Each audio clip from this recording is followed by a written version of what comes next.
It's said that Gulf Shores, Alabama is the pulse of the heart of Dixie, your snowbird destination to discover new experiences along Alabama's famed coast. Welcome to Snowbirds and RV Travelers, the weekly show for RV enthusiasts, where we talk about parks, activities, travel tips, trends, reviews, and the latest news affecting your RV experience. For more content and guest opportunities, head over to rvpodcast.com. That's rvpodcast.com. Today's podcast was written by Kathleen Walls. Alabama is a prime fall and winter retreat. It's located west of Georgia, north of Florida, south of Tennessee, and that makes it easily accessible for snowbirds, especially when traveling southbound or northbound on the I-75. The city of Gulf Shores in southern Alabama is just west of Pensacola on the north end of the Gulf of Mexico. Although it may be cooler than its neighboring states in late summer, fall, and winter, the climate is comfortable for outdoor recreation. Golfing, swimming, and fishing are all popular, but it's the long stretch of the sand beach, which spans 52 kilometers along its coast, that is one of the area's biggest draws. Gulf Shores has a variety of full-service RV parks that offer long and short-term stays. During Kathleen's stay there last year, she stayed at the Gulf State Park, which is more a resort than campground with its number of services, amenities, and facilities. The heated pool and splash pad is one of the park's features, but if this isn't your idea of water fun, the nearby beach pavilion on its grounds has access to more than 3 kilometers of pristine sand and water. It has a seasonal concession stand, climate-controlled washrooms with showers, accessible ramps, and picnic tables. Now, she didn't rent a paddleboard at the pavilion during her stay, even though lessons are available, and she preferred to swim in the freshwater and enjoy kayaking. So she made the short trip to Lake Shelby, which is within the park's boundaries. What makes Gulf State Park extra appealing is the 45 kilometers of paved trails for hiking and biking to access 9 different ecosystems. To learn all about the preserved landscape, visit the Nature Center, located in the Gulf State Park campground.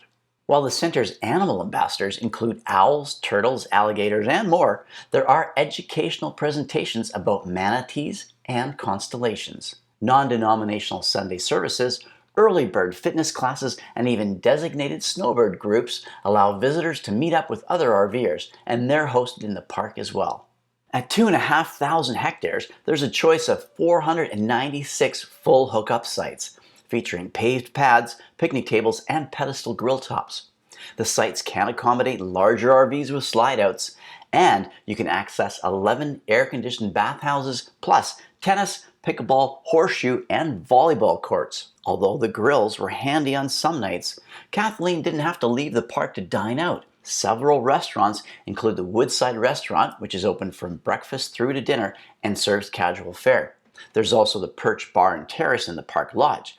It specializes in tapa-style options where you can enjoy a cool beverage during a classic Gulf sunset. Another outdoor dining option is Foodcraft, where you can get breakfast, lunch, or dinner, and it has a good selection of local craft beer, wine, and an assortment of cocktails. She enjoyed the Dragonfly, where she could often grab a quick drink or a burger and sit by the pool. For evening entertainment, the Bywater Beachside Beach Bar and Grill at the pier hosts weekly karaoke nights. Eventually, she tore herself away from the park's facilities to experience the other attractions in Gulf Shores, with several more dining options offering a variety of classic Southern cuisine and locally inspired menu items. The attractions are just as impressive. She chose to go on a dolphin cruise with the charter company Sail Wild Hearts. They took a group sailing on the Gulf where they spotted a few dolphins and admired the views of the shore. Gulf Shore Zoo is another attraction worth visiting. It's known as the Little Zoo That Could, after all the efforts that were made relocating animals to a safe haven just before devastating Hurricane Ivan hit the state in 2004.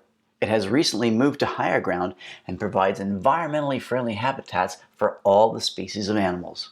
The zoo features what is called Animal Adventure Encounters, where you can observe a variety of species including sloths, tortoises, lemurs, and even kangaroos.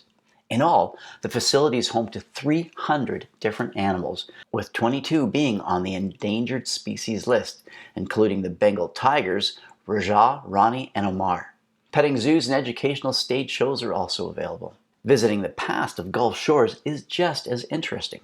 Fort Morgan, also known as Fort Boyer, will attract history buffs. Located about 30 minutes from the park, Fort Morgan consists of a military museum, concrete artillery batteries that were constructed between 1895 and 1904, and the exteriors of military buildings that date from 1898 to 1910. This is the first fort that was constructed after the forming of the newly independent United States in 1813 to guard against possible British attack. They eventually did invade twice during the War of 1812. The fort also saw action during the Civil War, serving as a training base during World War I, and it provided a coastal defense against the German submarines that prowled the Gulf in World War II. While the fort commemorates the region's rich military history, the wharf in Orange Beach celebrates the coastal lifestyle of the present day. Shopping, dining, and entertainment are popular. Take in a concert at the 10,000-seat Wharf Amphitheater. Check out all the numerous shops or stop at a cafe. There's something for everyone here with every visit. If you have dreams of becoming a celebrity chef, or just want to enhance your culinary skills, the cooking classes hosted by the chefs at the Cobalt restaurant with sous chef Nick Norman, who demonstrated how to prepare the popular Lebanese dish shish tawouk. The classes are held every Tuesday, and for updates to enroll, visit cobaltrestaurant.net. At day's end, Gulf State Park is a welcome retreat after exploring this coastal community. Feeling the cool evening breeze at a secluded campground, sipping a refreshing beverage, and recalling new experiences is all part of the enjoyment in this region of the heart of Dixie. For more information, visit gulfshores.com. Thanks for listening to today's show. If you enjoyed it, share it with your friends. And if you'd like to hear more, please follow or subscribe. Your opinions are important, so please take a moment to share your ideas, comments on this show, or topics you'd like us to cover. For fun contests and picture submissions, check out our Instagram channel at Snowbirds RV Travelers. Snowbirds and RV Travelers is a Sun Cruiser Media production.